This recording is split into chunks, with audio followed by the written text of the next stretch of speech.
And welcome to another exciting adventure on Riding Through the Unknown. I'm your host, Michael, and I'm going to be giving you guys a brief intro into today's episode because we are limited on time and it is such a topic that I want to jump right into.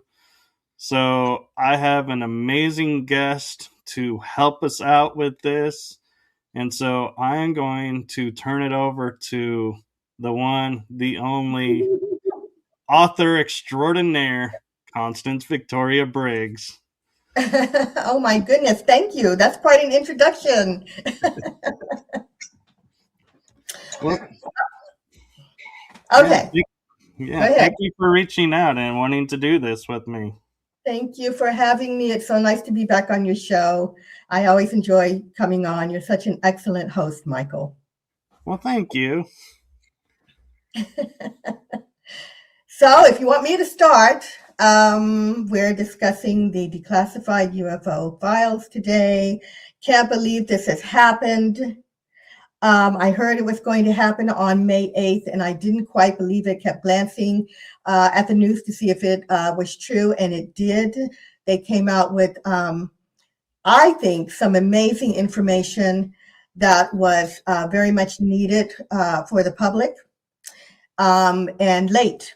Now, I know that there are people out there who said it's a nothing burger, but that's not true as far as I'm concerned, because number one, they need to take baby steps with what they're releasing. So when they said it's a nothing burger, they meant that they were showing, the government has shown UFOs, lots of videos of UFOs. I'm going through them. I'm still going through them.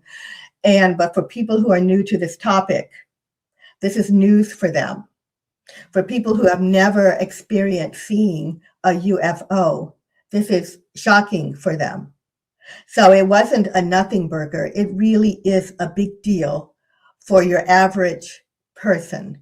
I live in an environment where the people around me, and I don't mean my immediate household, I mean my neighbors and friends and acquaintances, really don't believe that this is going on. They think that this is a constant thing. They think this is my hobby and my interest. They have not had a clue that there are flying saucers, UFOs, UAPs, whatever you want to refer to them as, going over their homes on the ocean. I live right down the street I'm in Southern California, so I live close to the beach, and I live close to the area where the Tic Tacs were seen. Tic Tac was seen, and but they are just clueless. So for people who have been clueless, who haven't been believing, the fact that the U.S. government has declassified files and released them is a big deal. It's shocking, and it's leaving some people speechless. Well, and the important thing too is we have been growing up in an age where the government was like, if you say the word UFO, you would be marked as crazy. They would do everything to discredit you. And so for them to come out now and say, hey, here's all this information we have on a topic that we've been denying is a major thing, because I feel like all these people who have been sharing UFO experiences kind of got redemption and a little bit of validation from them by saying, hey, this isn't, we're no longer going to call you crazy. This is real. Yeah, so I decided a while ago to ignore the fact that the government hadn't disclosed anything and just go with what I believe and write it down. Because I think, for me, extraterrestrials, interdimensionals, they were already, I believe they existed. And I have had experiences, and I've done the research, and now I've done the writing for years. They're out there. So I didn't need the government to tell me. So I decided to prepare information in books to help people understand that we're not alone in the universe, that there's something going on. So one of those books is the Earth's Extraterrestrial History and its Earth's Galactic History and its Extraterrestrial Connection. And I wanted that book to be a kind of primer for people who wanted to move beyond waiting for disclosure, wanted to move beyond first contact, and get some information in an easy, as I was telling you earlier, easily digestible way. So I thought we should move past waiting for the government, but now the government has come out and come out with the files. And what's interesting is the information that I have in my books are reflecting what they're talking about. And just to get this going and started a little bit deeper, I have written 2 books on the moon, and besides the Earth's galactic history, the moon, for example, I guess that's where I'll start. People were telling me, Constance, there's no one on the moon. There's nothing on the moon. There's not UFOs near the moon. And I was saying, there's someone up there. There's something up there. There's something going on. This releasing has validated, and I've seen people talking about this online, has validated that there's something going on with the moon and there is someone on the moon. And I've seen comments online from people who said, but I thought we didn't go to the moon. There's a lot of people who believe we didn't go to the moon. But I do, so I talk about it, obviously. But I thought we didn't go to the moon. Well, first of all, they have files there from a few of the missions. One of those include Apollo 17, where they have photographs from the astronauts who took pictures of UFOs and strange lights. They have transcripts from Apollo 12, where they're saying they saw strange things on the moon and craft near the moon, and as well as Apollo 11. What surprised me was that this was classified information, because I've written 2 books on the subject. And in those books, I have put in what all of the missions, astronauts saw while they were on the moon. And all of them, except one, actually saw UFOs in strange lights while traveling. Okay, and the fact that, but no one is, a lot of people didn't believe it, but the fact that this was released in declassified files from the government says, yes, it did. And we have the information to prove it. And I don't know if they were even aware that they were validating all of the information about the moon, because I'm not the first to talk about it. I consider myself, kind of a galactic historian or a reporter or a messenger, but there were people before me who have done, amazing research about the moon, going all the way back to the creation of the telescope. And this really interests me a lot, because, I've talked about what happened back then. When the telescope was created, the astronomers immediately started studying the moon. And it was considered scientific fact back then that there was someone on the moon.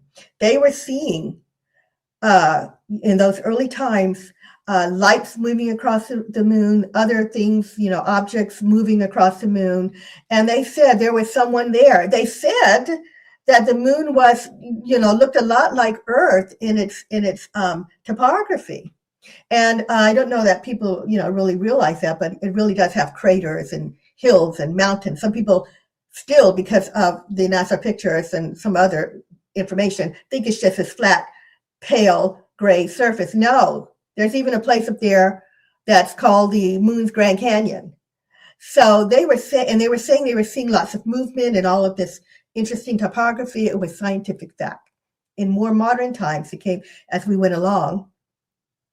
Our scientists said no one can live on the moon because of the atmosphere. There's no one up there. But they never explained all of the movement and all the lights and things going right. They just said it can't happen. And people took that as fact to this day. And they went ahead and they sent men to the moon in the 60s. Now, before they sent the men to the moon, they made a collection of files of the old, I call them the astronomers of old, and what they saw all the way up to the beginning of the 60s, and they put them in a book. You can buy this book, by the way, guys. It's the NASA Lunar Technical Report, and they've got all of these things that were seen in the moon going all the way back to the creation of the telescope. It was the British Astronomical Society that collected them, and then the U.S. government added to them. All right, so my point is, even though they had this information, the scientists were still saying there's no one up there, we can't live there. So with the opening of these files, they're saying, yes, someone is there. We have the images to prove it, and we have transcripts from the astronauts. But I'm here to tell you, too, the reason I don't know why this was classified is because I've written books that talk about things that the lunar orbiter saw up there, the astronauts saw, images. NASA has all the transcripts from all of the missions that went up. Anyway, so not only do you have the U.S. government files, but you can go on your own and research without even going to those files. I wrote 2 books on it. But it validates that we went. People will still disagree with that. And it validates that there's something going on up there and that there's someone up there, because not only did they see lights and craft, but they have found, and this is not in the files yet, they're releasing more, but they are in my books and other information out there, other books. They have found structures on the moon. They have found signs of someone mining the moon. They have shown craters with lights moving around in them above them. They've even shown during lunar eclipses, that there are lights moving around the moon. So someone's there. But our government, I don't know if they realized it, just confirmed that. And, that's, we talk about, like you're saying in the 60s when Apollo missions were launched, people were lining up, outside of Cape Canaveral to watch this. It was like the event of the century, so to speak, for America, that, we're going into space, and people would be glued to their TVs. And then what I found interesting is when, we get in the 70s and 80s, it's like people are like, yeah, we're going to the moon. Okay. Yeah, we're going into space. And it's like it lost its luster, so to speak. And now that we have all these, documents being released that shows the images and everything, it's like, hey, wait a minute. It's like we're going back to the 60s, and we're like, this is going to be the event of the century for America's. Look at, all this stuff from space that we have. And I think that's where the draw of, why it's getting so much attention too is it's not only validating, what people have said and seen, but it's also for like people who, like you're saying, never believed we did this or that. It's like, wait a minute. We now have the documents showing this and showing us what really was up there, not the school book photos that were doctored. What? Right.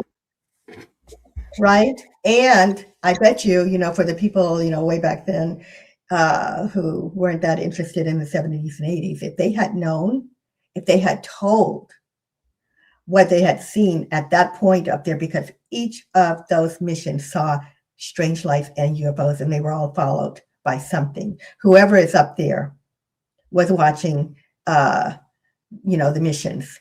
I don't know if they were worried about them going, but even going back to the Mercury and Gemini missions those are the missions before the Apollo ones, they were seeing, UFOs and being followed.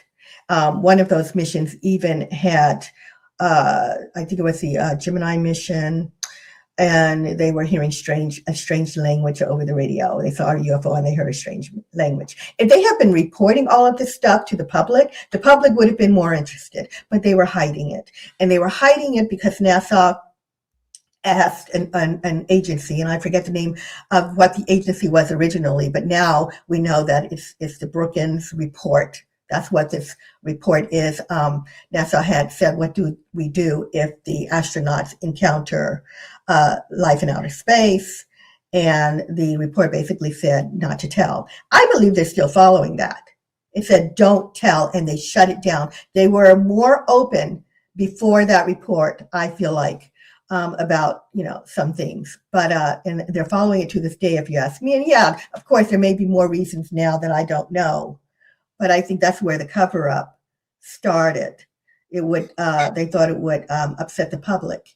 It might upset the economy. It would upset religion. So they kept it.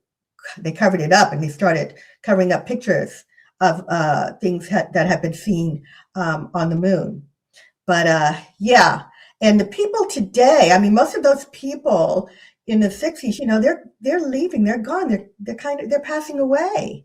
And the young people today, and even, the ones in between, I don't mean, like my kids' generations in their 20s, but even, the people in their 40s don't know to go to NASA and look up these files and that they can see things. They weren't alive back then, and so they are missing a lot of information. So now, though, for people like me that are talking about it, and those that are, in those younger ages that are hearing about it, they know now that it happened. And now we just need to ask, what does this all mean for us? What does that mean for humanity? What does this mean for Earth, that there is someone on the moon? Is it the people on the moon? Are they the ones flying the UFOs around Earth? What's going on? And I think that as a worldwide society, we should all be thinking about this and trying to understand it and not live in the dark and be asking questions. I've seen people online saying, "Oh, why is it only the United States that have UFO experiences, and that have files, blah, blah, blah." It's not true. It's the whole world. And there are countries that are now opening up and declassifying their files, as well as the US. Brazil recently did. Russia did years ago. And Japan recently said they were going to release their files. And I don't know if there's any others, but at least they're releasing files. And the reports of UFOs is a worldwide phenomenon. It's not just the US. They're everywhere. And an important thing to note is, a lot of times, you'll hear like the UFO community and other, communities talking about the Star Trek future. And Constance and I, we're into Star Trek. And there's one thing that I remember hearing through the Star Trek series was when the Federation was founded, the United Federation of Planets, it was because Earth unified and looked to the sky and realized we were not alone and started to go outward and realized that was our next point. And I can't help but think right now, where we're living at right now, with the governments starting to come forward and sharing these documents, if that's the catalyst that's going to launch, the planet to stop, fighting over boundaries and going, hey, wait a minute. We have things out there now to look at and focus on and become the unification and, create in reality the Star Trek future that everybody talks about. Could this be one of those key moments projecting that forward? Yeah, so that that we have worlds in our galaxy that are billions of years old, some that are thousands of years old, hundreds, and the new ones out there. And I think that each of them had to reach a point, this is just my opinion, had to reach a point where they would get to the perimeter of making a decision to, move over that cross over that line and move into a galactic future or stay the way that they are. And I think that this is where we are today. I think that there are beings out there that know about us, that have been interacting with us, that have been trying to educate us, as they have done many times before in many worlds, just like in Star Trek, when they got what, warp speed, then they Right. came in and they introduced themselves and said, you're part of a galactic, community. I think that's what's going on here. And I think that this is the not the beginning, but part of it. I think the beginning started when I think believe that the extraterrestrials or the powers that be have been trying to educate us about this. And in looking at the media, for example, as you said, Star Trek. I believe that Star Trek was created to educate people, as were many of the other scientific uh, movies and books. It was created for us to understand that we're not alone and to prepare us. I was telling you earlier that Gene Roddenberry, I don't know if I mentioned it, Gene Roddenberry was sitting in on channeling sessions with a woman that said she was channeling extraterrestrials. I believe they were called the Council of Nine, and that they were on a ship, and that there were beings from many different worlds, from other worlds on the ship, and they were traveling in peaceful missions. And it's thought that Roddenberry created Star Trek, was inspired to create Star Trek from what he was hearing, and also some of the scripts. And this was designed, again, to educate us, as in Star Wars, Battlestar Galactica. Um, all of those have opened people's minds. Some people have even come to expect that we're not alone, whereas others are still saying, no, no, no, that was sci-fi. So yeah, I think that was the beginning. And now we're at kind of a second point where we are actually getting information from our governments saying yes and confirming that this is a thing, and preparing us and to be prepared. Although there is resistance, and I think that every world that has gone through this training, if you will, have met some resistance to the idea of not being alone in the universe, especially when it comes to things like religion and other beliefs that may not you know believe, that want to accept this reality. Right. And I wonder if, and this is a theory of mine, I have no proof that this is what happened, but I remember in 2021, scientists, made the headlines of warp speed is capable. We can do warp drive. And then it was like in 2022, it was like disappeared. It was like a blip on the radar and then it disappeared. And I've often felt, hey, that was deemed classified and buried. And so I'm wondering, as this as gets declassified, our craft capabilities going to start getting declassified, and the fact of all these technologies that we have available to us, like replicators, warp drive, are these all going to start re-emerging and being declassified and allowed to come forward again? And so, is this, like you're saying, the stepping stone? The step, Or yeah. yeah, go ahead. I was going to say baby steps. Yeah, no, I agree with you. Baby steps. They're giving it to us in baby steps, Michael, I think. Definitely. Well, and I think that that's what's needed, because if we were to go to certain places, I mean, I even remember when the Vatican, talking about religion, said, yeah, we believe in ETs, and they made the joke, oh, if they come here, we'll baptize them into the faith. And a lot of people just thought that was funny, but I actually honestly feel like that's a reality to them, is they were like, yeah, we are acknowledging that there are ETs out there, and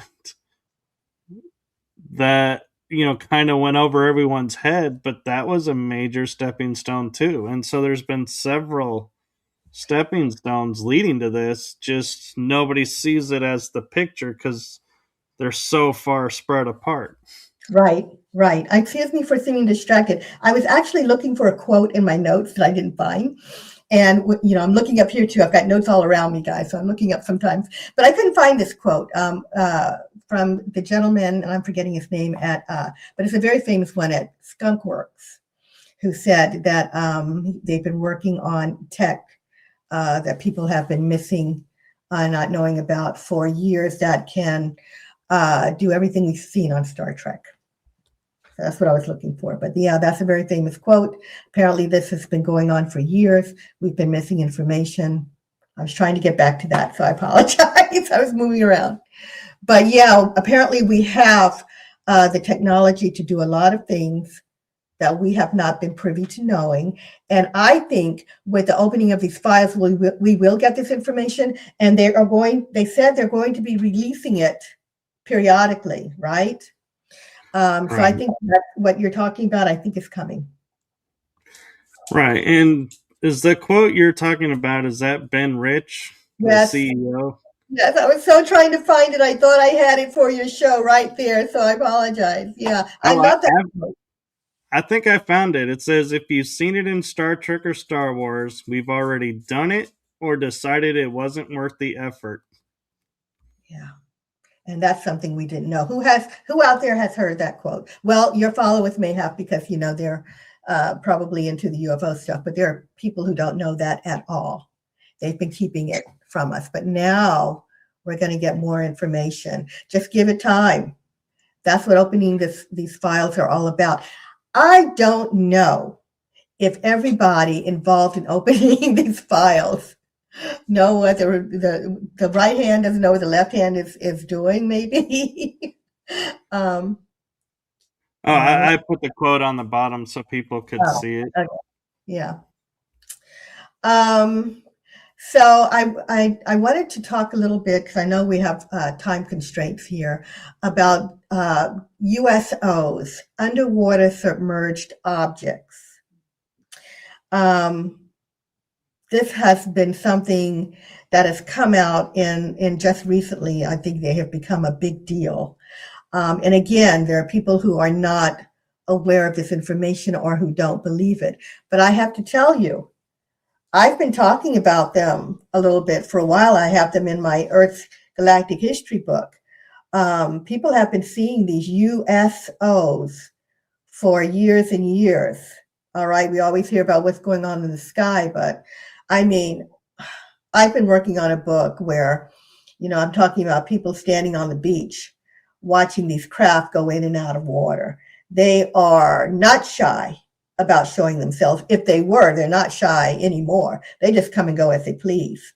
And people have been taking pictures, and they've been writing about them and talking about them. And they are a thing. And guess what? The declassified UFO files have a lot of information on USOs, videos, okay? Audio from people that are experiencing them and seeing them right there in the files. Tons of them flying over the water, flying over the ships. There's one video that I can't tell what they're doing. It looks like there's several. I'm like, what is this? Just moving around this boat. And what am I looking at? This is where the tic-tac topic comes in. They were over water. So USOs are UFOs, and they become USOs when they submerge under the water. All right. So there is one video, and I haven't finished them all, that one is, it looks like a craft coming out of water, and it divides into two. But ton of them over the water. And so who are they? Where are they coming from? Are they related to the moon? How long have they been there? But the government has just released this. So now people can take that subject seriously. So that when they're seeing something flying over the ocean or coming out of the ocean, they know, okay, the government's familiar with it. They're working on it. Who are they? How long have they been there? It's not us. And I tell you, several countries have said, it's not our technology. We don't know who they are or where they're coming from. Yeah. Yeah, and Terry was nice enough to point out Ben Rich also said we had the technology to take ET home. Yeah, And people may not realize that's a reference to the ET movie from the 80s. that's right. Isn't that something? Yes, and Terry's also bringing up the movie Abyss, where the ship was under the water. And, that brings up an interesting point where everybody is thrilled we're going out into space and exploring space, and Mhm. we're trying to figure out how to develop craft that can sustain in space. And I'm like, if UFOs are under the water and in space, is the Mhm. same tech not possible here? And when we say we don't explore our oceans, as much as we used to, I feel like that, when we do, it's classified, but why can't we take the technology of, the shuttles and make waters, depth capable ships that can go and explore the bottom of the ocean and explore, because the pressures, seem to be somewhat the same, if because you never see a UFO like come up out of the water and then like had this glow of like changing shape or anything, or meaning like if it comes up as a cylinder, you see it go up and out into space as that cylinder. You don't see it go, oh, we need to now change our outer appearance to sustain in space. So why don't we have the same tech? And I feel like we do, but again, it's classified, and I'm, curious that, is going to start coming out of what are we exploring in our oceans? So this is what they're calling transmedium technology, where a craft can fly in space and in our atmosphere and go into the ocean. And the government is saying, no, no, no, we don't know. We don't have that kind of technology. And again, maybe you're right. Maybe we do, and they're not talking about it, or they're not utilizing it. Who knows? Or maybe it's part of. And I know nothing about this. The secret space program. I hear that maybe it could be them, but I'm no expert there, so I won't even go into that. But there's definitely something going on. There's definitely someone in the waters. I mean, I have stories um, where there was a USO sitting on top of the water. I don't know how it was doing it, but someone had seen it and they saw beings on the top running around it doing some kind of work, and then they submerged. There's information out of Russia where, and this is a very famous story, where the Russians tried to capture ETs when they had their naval divers in the waters doing experiments or tests or whatever, training. It was training. They had run across beings that they tried to capture, and the beings kind of propelled them out of the water, and they died. Two of them died, three were critically injured. But we have that information, so we know that there's beings down there. There's something going on. But what's amazing to me is that the beings that were described in that account out of Russia and the beings that were described on the account of the people who saw the UFO with the other beings, these were like 3-foot beings. The other ones in the water at Russia were something like 7 to 9 feet tall. They weren't even the same. So what's that about? Are there different kinds of beings going in and out of the water? Or is it like on the surface of Earth where we have different races of people and different species? Well, we know there's different species down there, but I mean, the intelligent beings, are there different? Well, they're all intelligent. Animals are intelligent too, but I'm saying, are they? There are several different kind of humanoid beings in the ocean, because both of these descriptions were humanoid beings. But who is it? And what I like about the abyss is that it shows that we were being monitored the extraterrestrials in the abyss were monitoring humanity. All right. And they had the ability, they had gotten the main character, I'm forgetting his name, but they had gotten him and they put him in their ship and they were able to give him oxygen and put him in an environment where he could breathe and, withstand pressure and all of that. Are these beings like that? Are they monitoring us? Can they communicate with us? Because I wonder why there hasn't been an introduction with humanity. Or has there been? Do the government know about them just like they may know about the people, the beings on the moon? Do they know more than what they're saying? Right. And the other interesting thing about the abyss was, the fact that the divers were using liquid oxygen in their helmets. Yeah. And when I forget which Mars movie it was, but it was the one where they walked into the face on Mars, and he all of a suddenly is encompassed in this cylinder of like light, and it becomes somewhat liquefied to like water almost, and they're like, "Hey, do you want to go travel?" And it's like, absolutely. And so it's like they, kind of created an environment for him too, but there seems to be a connection with the water, in both accounts. And we do get, oxygen is in the water. And so, in our creation, we are in a liquid state until we burst the bubble and come out. And that's about as descriptive of that experience as I'm going to get. But, it seems to me, I also wonder, when we look at these beings, we're assuming they have a structural, you know, body like we do. Mm-hmm. And we know that on the surface, gravity is much different than in the water. Mm-hmm. And so I wonder sometimes, like you're saying, they were 7, 8 feet tall in the water, but when walking on the land, on their ship in our gravity environment, could it have shrunk them down to 3 feet? And their body is able to, be more malleable than ours. And so they shrink down and they're like, okay, yeah, we're doing our thing. And then I'll grow back to my normal size and surface. And I even was watching an anime from the 80s, Mm-hmm. Robotech or Macross.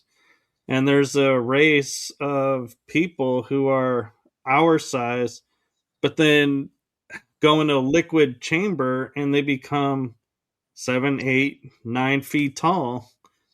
And it's like, whoa, So what is it about the liquid state that does make us able to change? That's what I find is so interesting, that it seems to be the common thread. Wow. I hadn't thought about that. I didn't know about that. It is interesting. Fascinating stuff. Yeah. Well, um, okay. I don't know what to say. I don't know how to comment on that, Michael, because I know nothing about that. But I do say that we don't know what extraterrestrials, are like, or how they're made, or what kind of environments they come from. Where they're saying, ETs can't we live on the moon because there's no atmosphere. Well, we can't, but it could be someone else. We can't live in the ocean, but an extraterrestrial could adapt, right? They might know how Right. to. Obviously, they know how to. So, that's all I've got for that. Well, So, but here's an interesting twist to it too, is yeah. we only believe we can't breathe in space or on the moon or underwater because that's what we've been taught. And so we believe it, so therefore we don't have that ability. But what if we do? What if we can breathe water? What if we can breathe in space or on the moon? And it just is, we have to retrain our mind to go back to its primordial, before society told us what we couldn't do. And how much different would we be?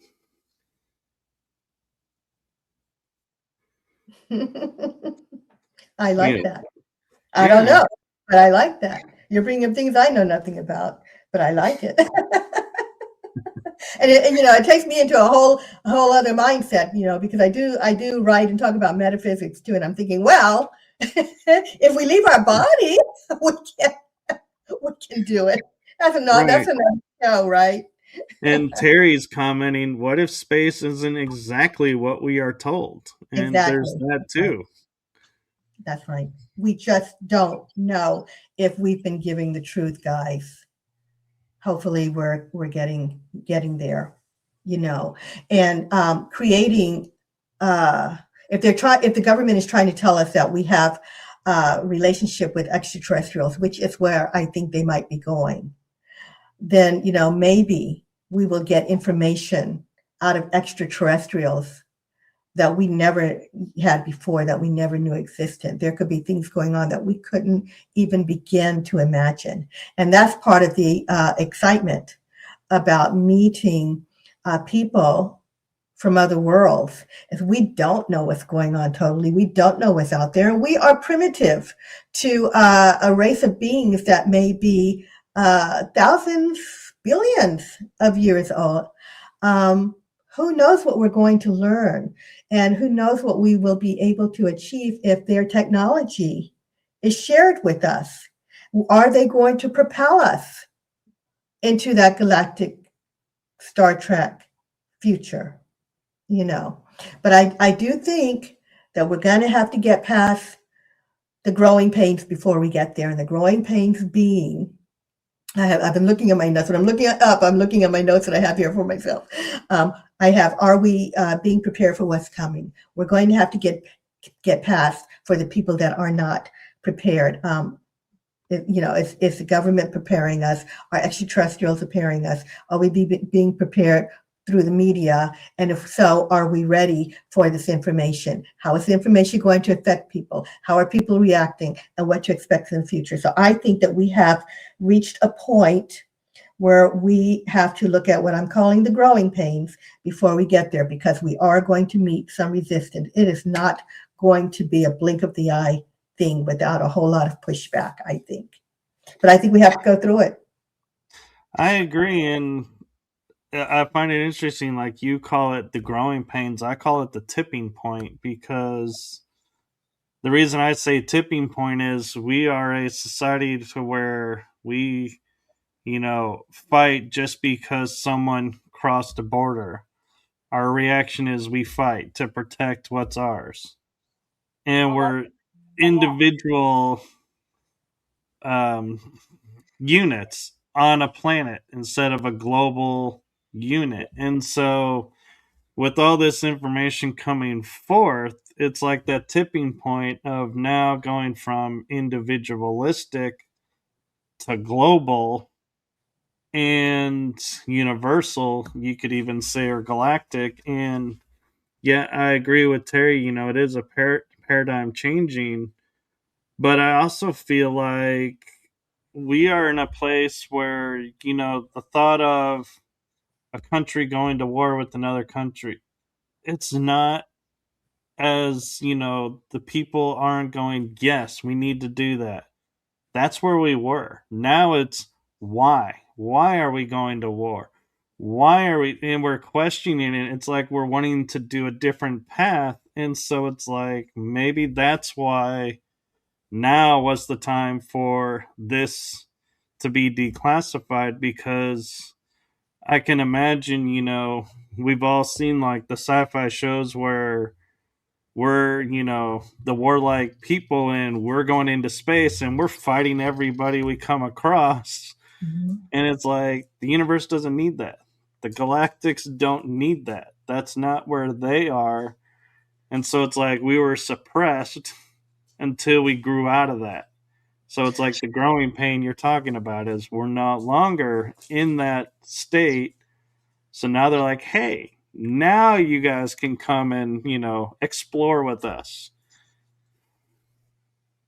I don't know. I mean, That's where I want. That's how I want to look at this. I want to look at this very positively, and I believe that we are dealing with the positive beings who are trying to help Earth.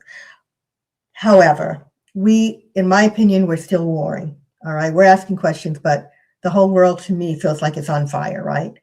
And I do know that there is an Andromedan ambassador who has been talking outwardly for years about what the Andromedans have told him. And one of the things is that there is a timeline for disclosure here. And but they've been waiting for us, and the Galactic Federation has said something like this too. They're waiting for, like you said, Michael, waiting for us to grow up and to mature and to become, more spiritual and better with our thinking and not being a warring race. They're saying we're primitive and we're a warring race. But they did say that they're not going to let us blow up, all life on this planet. That it's too important, and also nuclear weaponry has effects out into the galaxy. And they said that if they have to, they will speed up that timeline and they will step in. So for me, when I see us still warring and I see this disclosure thing going on, I wonder if it's because we look like we're about to blow up the world. And basically, the Andromedans were saying that if we don't knock it off, they're going to, have to step in, and there could be consequences to our actions. I don't know what that means. I don't know if they mean, what they're going to, do with us. I send us back to the primitive state, to the caveman state or something. I don't know, but they said they're not going to let it happen. So I'm wondering which way this is going. Is it because it's time for disclosure and they're finished educating the public, or is it because we're so close to a nuclear war? That makes me Right. think. Terry's asking if you're talking about Alex Collier. Yes, yes, Terry. Sometimes when I'm on these podcasts, I forget names because I get nervous. That's exactly who I'm talking about. I, Thank you. I had the same feeling too, and then Sile Cola is asking maybe why time feels like it's moving fast is because they're speeding up our time so that we start, because that's something too that I think is really important for people to realize is here on Earth we have a time system that's confusing as all get out because not everybody follows it. But then you go galactic and where we say, oh, the sun rotates 365 days for a year. They're like, what's a year? What's 365 days? And so that is something we have to as well learn to let go of and, not sit there and go, oh, yeah, it'll take us 40 years to get to, say, Jupiter. Well, maybe not. Maybe when we get right out into the space, it's like we can be there in a matter of minutes because time doesn't work out there as it does here. And so that could be another illusion that we're going to find out that's going to be declassified is, you know, our time system. And it's no coincidence, too, that I think that the president has put forth and tried to get past the elimination of daylight savings as a step towards, that declassification of time is not a true measure anymore. I like that theory, Michael. I know time feels like it's speeding up in my household. My husband just said the other day, he said, "Oh, it's Friday again." It's like we blinked our eyes, something, is going on. Yeah, they don't have time the same as we do on the other side. And, we do believe that this is all connected, right? Right. Yeah, the chat room's having a lot of fun with the concept of time and deja vus. That's an interesting thing too. Are deja vus, do you think, going to get classified what they really are. If their timeline jumps or slips or merges, because I'm sure science has documented every Mandela effect and deja vu out there. And so, are we going, as you're saying in the baby steps, be like, hey, there's ETs. Hey, time is not what we think it is. Hey, here's, what the Mandela effects really are. Are they going to be those baby steps? Right. Or will science sit there and say, yeah, we still can't explain those, so we're going to keep it hush hush? Oh, you got a new fan. Terry says she's excited to Oh, read your books. thank you, Terry.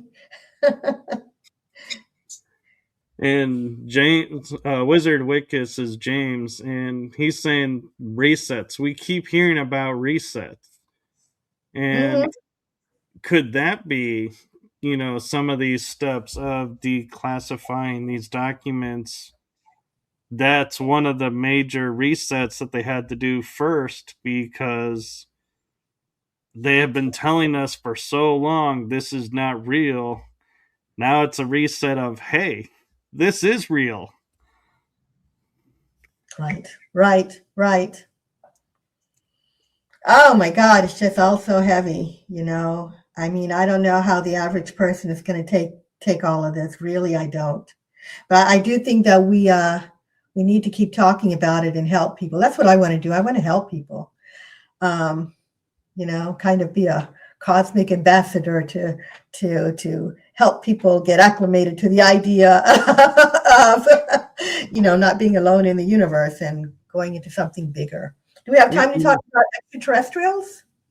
We do. We have, according to my clock, we got 7 minutes because, well, 5 minutes. We did start a couple minutes late, but I'll leave that up to you because I know you have stuff to do. So, I'll run through it.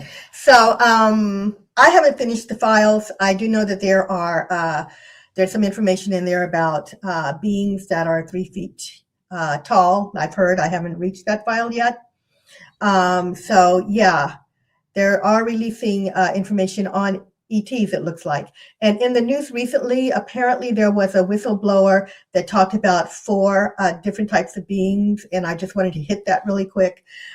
They were talking about the Nordics, reptilians, mantis beings, and grays. I just want to say there are many more.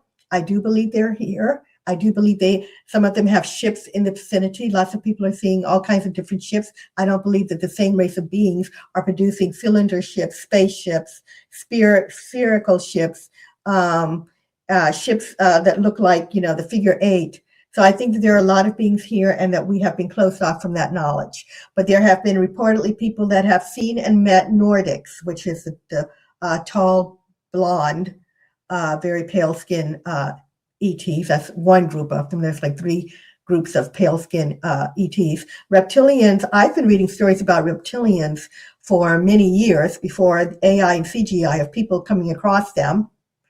And I never wanted to look at it and face it, but apparently they are real and a thing. They're out there, but not all are bad, I'm hearing, and some are very aggressive. There are mantis beings that are in the news, and I've read stories of people, like I said, years and years and years ago, of people who have run into these beings just outside. One little boy was on a farm and he ran into one of these creatures or these beings.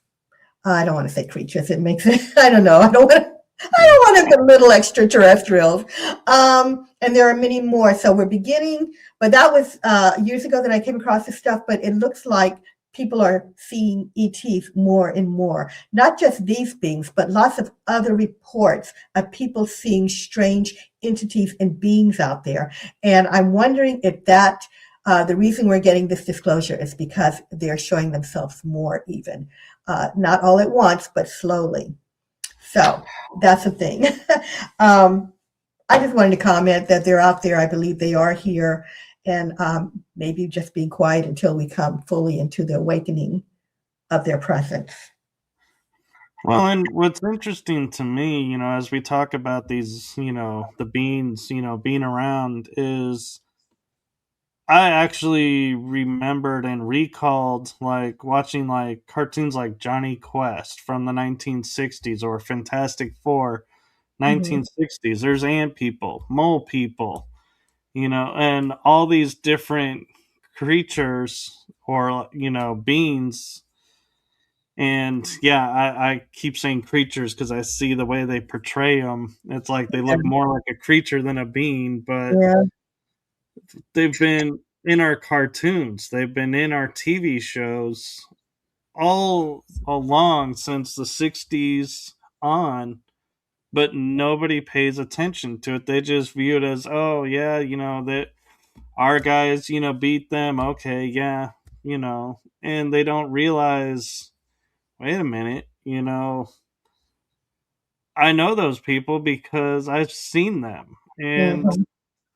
I often get curious, if the media kind of was like knew this day would come and was like slowly sifting it out in a way that people would be like at first like, oh, that's funny, oh, that's just cartoon world, or that's, the comic shows, being them. Mhm. But now it's like, wait a minute, we have Marvel disclosing stuff.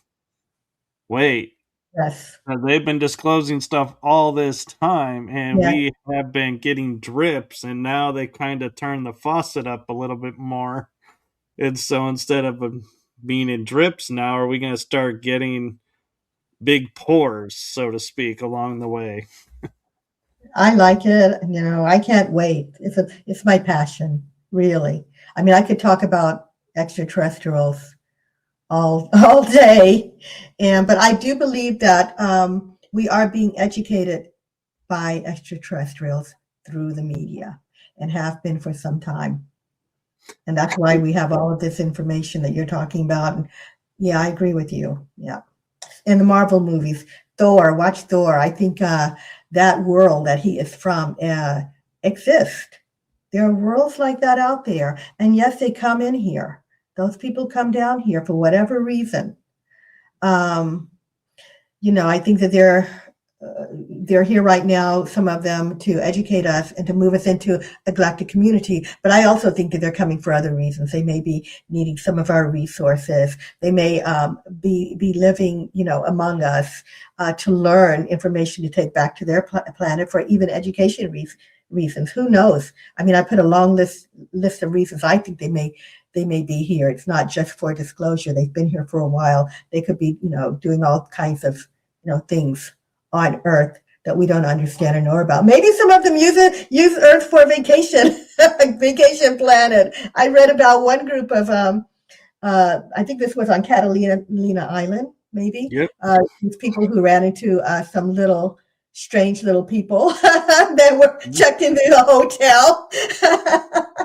And they said, "Where are you from?" And they said, "Up there, up there." Who knows?